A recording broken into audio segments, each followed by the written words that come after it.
என்னடா ஒரு ஊரோட நேம் போர்டு வந்து கீழ கிடக்குதே! நாம போய் அத எடுத்து பறிச்சு நட்டுருவோம் அப்படின்னு சொல்லிட்டு கிட்ட போய் எடுத்து பார்த்தேன். போய் எடுத்து பார்த்தா, அந்த ஊரோட நேமே தெரியாத அளவுக்கு ஃபுல் அண்ட் ஃபுல் டேமேஜ் ஆயிருக்கு. அத வந்து நம்ம எடுத்து நிறுத்துறது வேஸ்ட்டு. இந்த போர்டு வந்து எதனால இந்த நிலைமைக்கு ஆயிருக்கும் அப்படின்னு பார்த்தீங்கன்னா, இப்ப ஏதாவது ஒரு பைப்லைன் போடுறப்ப அந்த போர்ட வந்து எடுத்திருப்பாங்க. ரிட்டர்ன் நெடாம விட்டுர்றாங்க.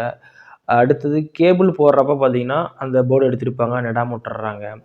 நம்ம போர்ட ஒட்டியே பார்த்தீங்கன்னா, தண்ணி போறதுக்கு ரோட் சைடுல வாய்க்கால் பறிக்கிறாங்க. வாய்க்கால் பறிக்கிறப்ப அந்த போர்ட வந்து பார்த்தீங்கன்னா, அப்படியே தண்ணி போக, போக அப்படியே அரிச்சுட்டே போய் போர்டு சாஞ்சிருது. எடுத்து ஓரம் போட்டுர்றாங்க. ஒரு சிலர் வந்து எடுத்து இரும்பு கடைக்கே போட்டு காசா பண்ணிட்டு போயிடுறாங்க.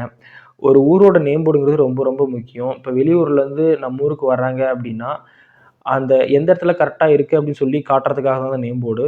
அது வந்து இந்த மாரி எங்கேயாச்சும் கீழ கிடந்துச்சுன்னா, தயவு செஞ்சு ஒரு குழிய பறிச்சு நட்டுட்டு போங்க. ஒரு ஹெல்ப்ஃபுல்லா இருக்கும். ஓகேங்களா? வீடியோ புடிச்சிருந்தா ஷேர் பண்ணுங்க, லைக் பண்ணுங்க. பாய்.